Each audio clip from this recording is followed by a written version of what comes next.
Hi, this is János, it's Real World Audio, and let's have a look where we left off at the previous episode, which was about Richie.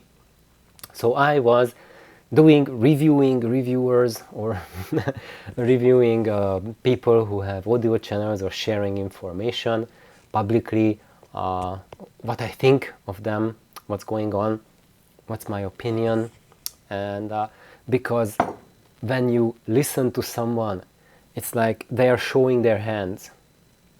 And then you listen to someone else, they're also showing their hands. And then you listen to both, you can put the two together and there will be overlap between the two hands. And there will be also some differences, right? Here the overlap and there's the differences. And you can synthesize for yourself that if you add your hand to the mix, what's the total overlap between the three of us. And for each of you listening to this video, the overlap between Richie, me and you will be different. And the more different voices you hear, more different opinions you hear, it's the more complex system, more complex understanding you can build for yourself. And that's why I think it is a really educational idea to, share what I think or what others say. And this is not to judge them, but to give like a reflection, like a mirror to what they're saying, my mirror, so you can see the whole thing in the mirror. Okay, that was enough philosophical nonsense, right? So cheers. That was my moment of promoting my buy me a coffee thing. So buy me a coffee is an electronic portal thing. It's kind of like Patreon, but you don't have to subscribe to it. And I have a buy me a coffee link in the description of every video of mine. You can click on it and then you can support me with as low as $2, and it doesn't need any kind of subscription or a special membership or whatnot. You can donate as much as your heart desires, but I'm not saying you must or you have to, but if you do, I'm just really happy, and it's really fantastic, and it's going a long way to just being able to maintain this channel for me, and because I do this in my free time, in my spare time, and the support that I get from you, I put it back to maintaining or improving the audio video quality of these little podcasts that I'm doing, and also for audio parts, so I can buy different things, and then I can do videos about them.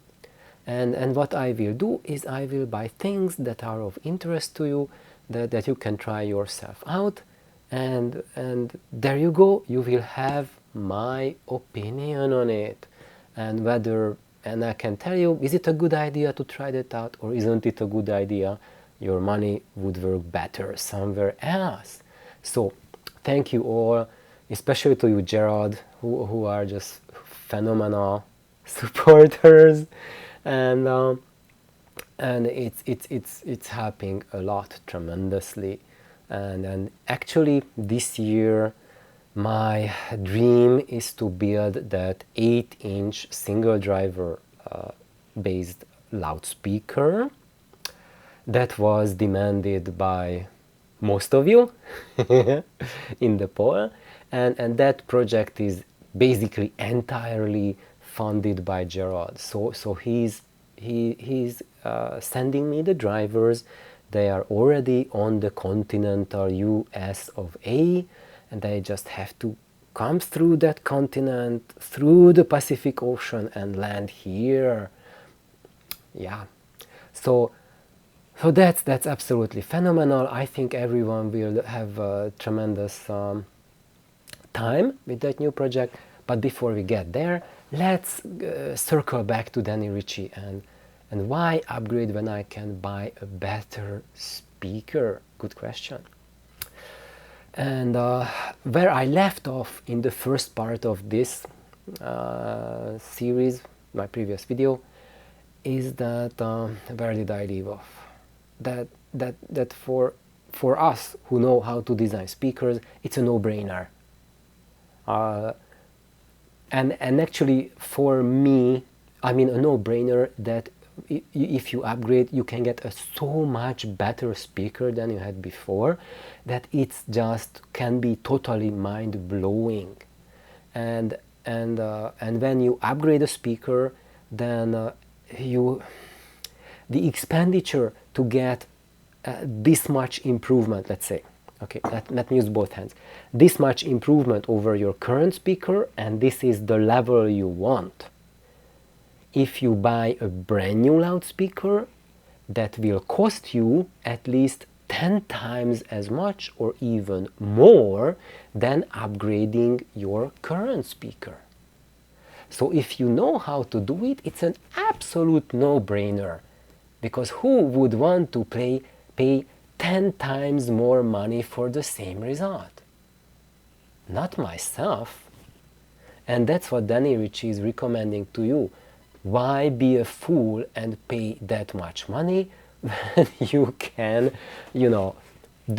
have achieved the same result from the fraction of that money, and there you go, have your result plus a ton of money that you can maybe send your schools to Princeton or whatever. And what else? It's just the academic world just zapped back to my mind. Actually, that's where I work during daytime, so that's my job. So that's why it's just like giving me a reality check. János, why are you wasting your time doing these videos? You have a lot of work to do, man. So, where was I? So, what is not clear to most of you listening right now is that when you are unhappy with your current loudspeaker, which is like 5 years old or even older, but when it was a brand new loudspeaker, you thought, this is amazing and I will never change it. And then 5 years later, oh, I'm bored. What's going on? It doesn't sound anymore like it sounded when it was new. And most people think that the reason why you don't like the sound anymore, because the technology has advanced since so much that the new loudspeakers that you can buy now are so much better than your loudspeaker. This is not the case. Most of the time, the case is that after like 5, 10, 15 years, the crossover parts in your loudspeaker have deteriorated to a point where you are losing tremendous amount of resolution, imaging, detail level, high frequencies.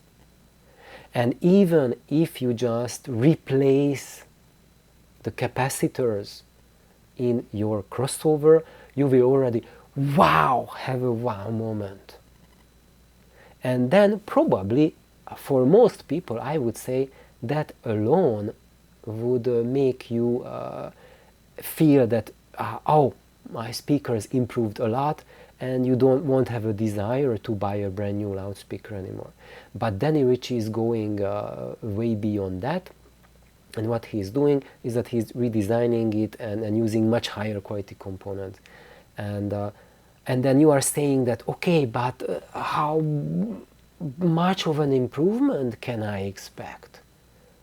And my response is it actually depends a lot on the actual loudspeaker.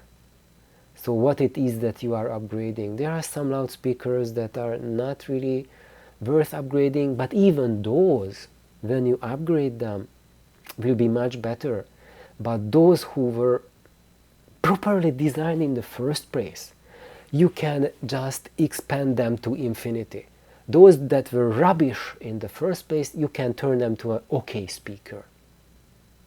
And that's where I would recommend to listen to Danny Richie, because when he does these mods, he also shares his opinion, what he thinks about those speakers. So if you want to hunt for good prospective speakers to tweak around with, to rebuild them, just watch his videos and hear what he says.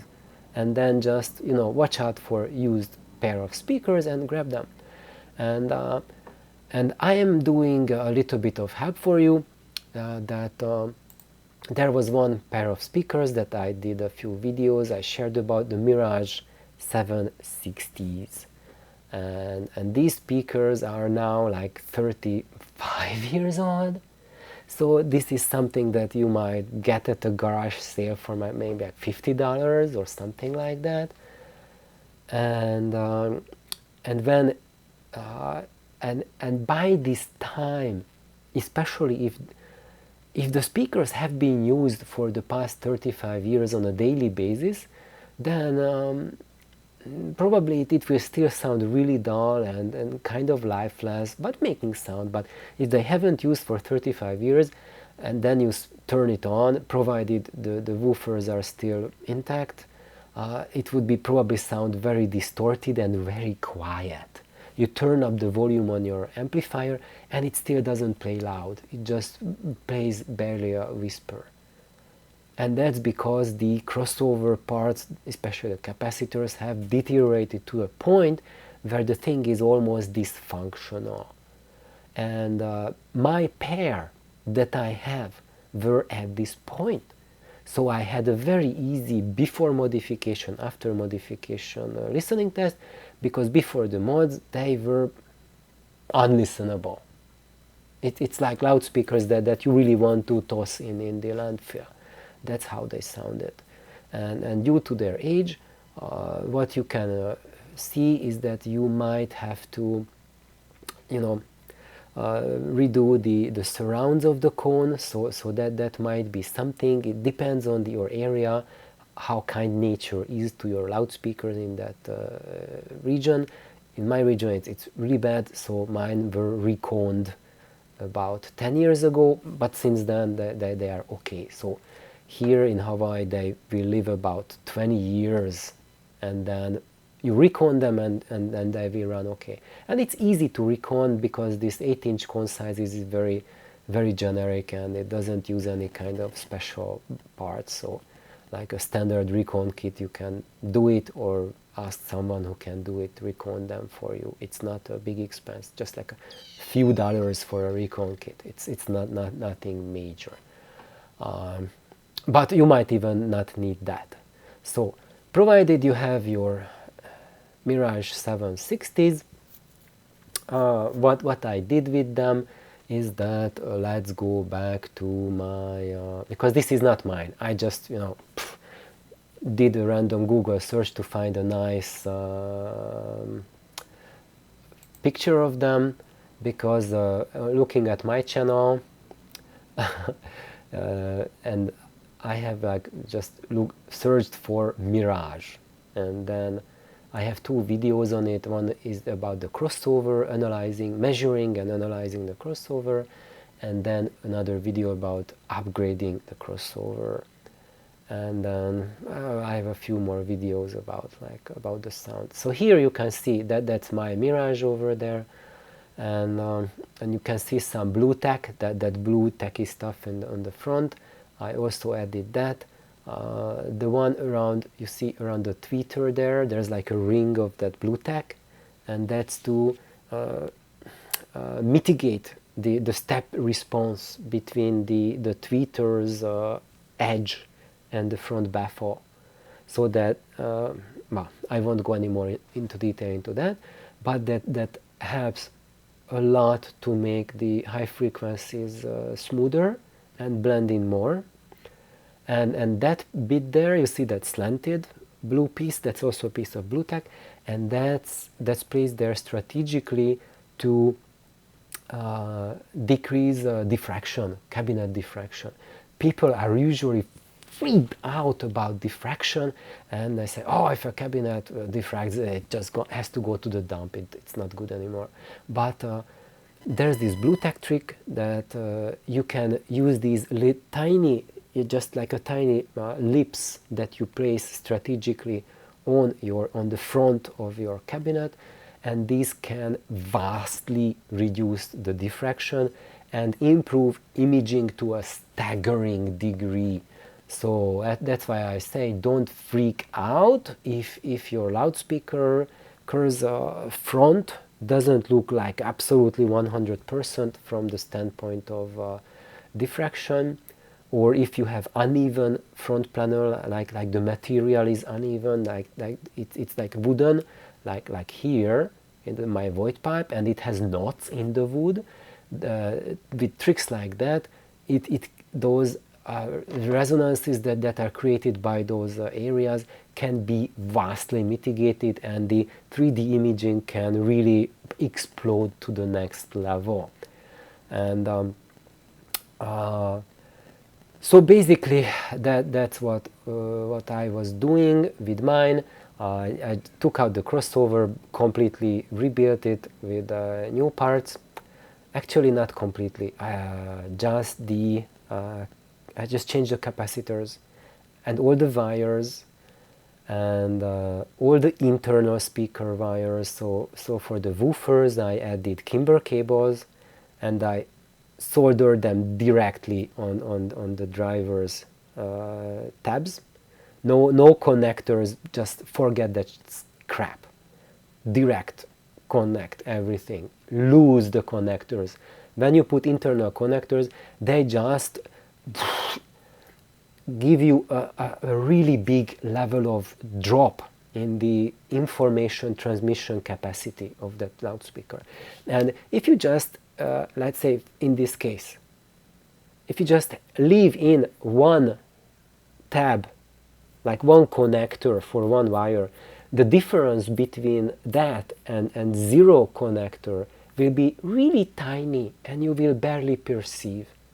Especially if you have low-level speaker cable, low-level amplification, low-level source, then you won't hear any of those problems which are caused by putting on a tab, putting on an extra connector. But it will be your absolute roadblock to achieving very high levels.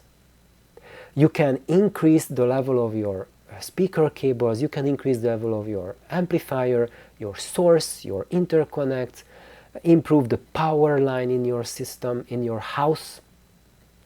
But if you leave all those connectors, junk connectors inside the loudspeaker, you will never get to that level where your loudspeakers will be able to transmit human emotions. The finest layer, finest textural layer and finest dynamic layer will be inaccessible. And that's why Danny Richie is also saying that like connectors are super duper critical, and do not skimp on that, and just be very, very critical. So what I am saying is that what I'm doing here is that inside the loudspeaker I like to go even a step further, not using connectors, just soldering it directly to the driver. But then yeah, it's much harder to remove the crossover afterwards, or if I want to remove the driver I have to desolder it. Yeah, it's a lot of extra work. But once I put it in, I did that like a couple of years ago, like a year ago, it's still there and it's fine. I'm not going to just take it in, put it out, so no bother anymore for me. But it's just something that often when you put in some extra work on your part, then you can go one step further. Danny Richie is not doing this for your upgrades. I think maybe I'm not speaking for him, but that's what I noticed, that once you get your crossover, you have to hook it up to your system, right? He's not expecting you to solder it to the drivers, but the connectors. But I think maybe you can, probably I think he's open to doing that as well. And if you ask for it, I'm pretty sure that he will be very happily telling you that go for it. if you have the ability to solder in onto your drivers directly, do it. So what else, and the main thing why I did this two-part video series is that basically I was taking this old Mirage cabinet, which was at the time when I played around with, I think these cabinets were about 28 years old, 25, something like that, ancient by that time. So I used them with my triode. Well, not triode, a single-handed amp running in triode mode, but of course it's a pentode, but runs in triode mode. And into the Mirage, it did put out 4 watts of power, about 3.5 watts of power into the, I think it's about like a 6 ohm load, something like that, if I remember correctly. And when I tried before the rebuild with that 3.5 watts, I was getting whisper soft levels. That's how loud it played. Even I let it play for 2-3 days to let it warm up and let the capacitors reform, but it wouldn't go beyond that point. And I was like, okay, this is probably, I don't know what to expect. Anyway, I did like changed all the capacitors in it, changed the wires, did a couple more little things, but the wires and the caps, that was the most important part of it. That was 95% of it. And after that, that 3.5 watts was enough to have a live Cranberries concert in my living room with the Mirage. And if you guys know what Cranberries is, they play this punk rock music with a lot of distorted guitar. And part of distorted guitar is that I never heard Cranberries played on an audio system without going into complete clipping, overdrive, distortion. So there's like a stereotype that Cranberries is not audiophile because it's distorting and clipping. But what people don't realize is that it's not the material that clips, but that most of the amplifiers or amplifier loudspeaker combinations are not capable of playing it. And that's true for a lot of the metal music and hard rock, where there's a lot of distortion, a lot of sound coming out, is that you just go into a hot mess, an unlistenable hot mess. And this was when I played Cranberries on the Mirage with the 3.5 watts per channel driving the Mirage. It brought me back to my young days when I was in the university club, like underground in the basement. They were playing music and there was like a punk rock band playing. I had felt the same energy and excitement and presence, and I just like, oh my god, I never knew like Cranberries was recorded this good. Just this is a freaking phenomenon. And then so that's my impression of how it was, and I was just absolutely blown away. Yeah, so even myself, with all my experience as an audiophile, long-time audiophile, and seeing everything, but once in a while I still see like stuff that surprised me. And this was something that a 2.5-way floor standard speaker, which is not really legendary for its efficiency, was driven by a low power single-handed triode. Like I haven't even heard any like a 100 watt per channel push-pull amp play Cranberries undistorted on any loudspeaker. So it's what on earth is happening?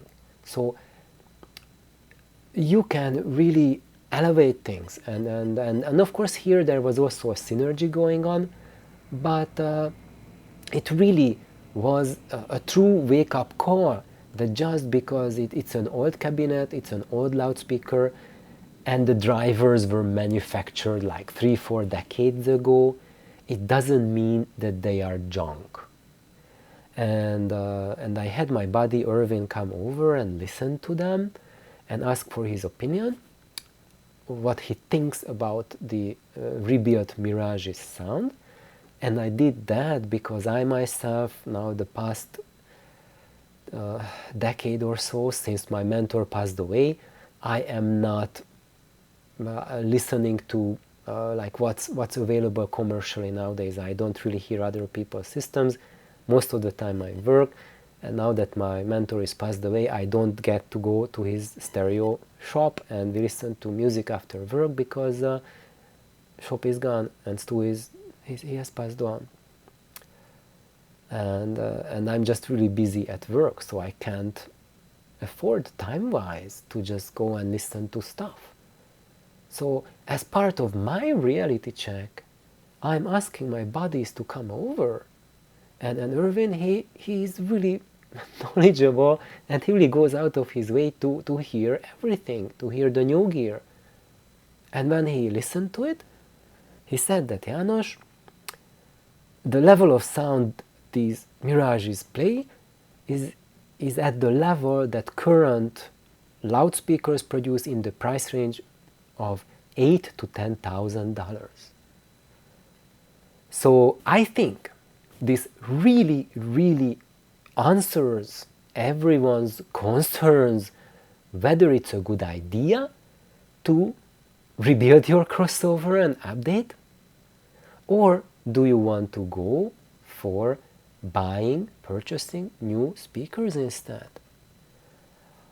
Just to tell you guys that my cost to rebuild the crossover was, including all the cables, solder, etc., was maybe like $150 or $200 or less than that. Actually, they were zero because I used all of the parts that were already in my junk box. You know, it just like dig through, whatever I had, I just threw it in. That's what was my selection method for the parts and parts quality. But if one wants to do, that's your investment. So you get the speakers, pick it up secondhand somewhere, $50 to $100. Maybe if someone is a stingy seller, maybe $200. Spend another $150 to $100, and you spend like $250 to $400, and you get sound that you would when you would have purchased a new speaker in the $8,000 to $10,000 range. So if that's something that interests you, then you can go ahead and think about rebuilding the crossover of your loudspeaker. I have to add one more thing. This is really crucial for you to decide whether you want to rebuild your crossover or not. And the really big nod for crossover rebuild, when you are not thinking about saving money, so if it doesn't matter how much you spend on it, you just want to buy as good as you want. In that case, it's a good idea to rebuild the crossover if you already like your speakers. You just want an extra touch. You just want sound like that, but at the next level. If you want that, then the crossover rebuild will get you that. Then that's how you can get a loudspeaker that plays the way that you are used to, the way you feel comfortable, but gives you more, takes you higher. Because when you have your loudspeaker that you've been listening to for years, and then you decide to get a different loudspeaker, that loudspeaker is not in a vacuum. It will have to play with your amplifier, with your room, and in the showroom, it might sound completely different compared to how it will sound in your room. And it might have like better bass or better high frequency extension, but the tonality or the togetherness of the sound, the substance might be something very different and even disappointing for you. And that's the biggest danger when you jump ships and go for a completely different loudspeaker, that so many of the parameters will change that it might just drive you into a loop of never-ending upgrade, that you will go through literally a dozen speakers until you find something that you can settle for. So that's my message for today. I hope it was really helpful, and have an amazing day.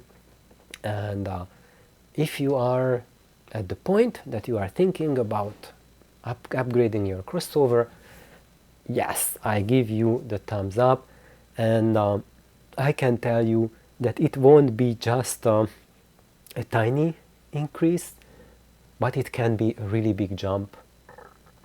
And what it will also allow you is that a crossover upgrade will allow you to have a better amplifier play with your loudspeaker and bring out so much more than your old loudspeaker was able to bring out. So it's kind of like, if you think like it's a karate school, loudspeaker building is a karate school. When you get your loudspeaker, the crossover in it, it's kind of like a white belt karate student. And when you upgrade the crossover, maybe you get a yellow belt or green belt, so it can handle much better. It will do much better at the tournaments. You know, it knows many more katas, you know, and it will be a much more capable karateka than the white belt one. And you don't treat it anymore as that entry-level loudspeaker. If it was entry-level, it's not entry-level anymore. It will look like entry-level on the outside, but on the inside, all the components can bring it up even to very high level. So thank you for listening and enjoy your audio journey. Bye bye.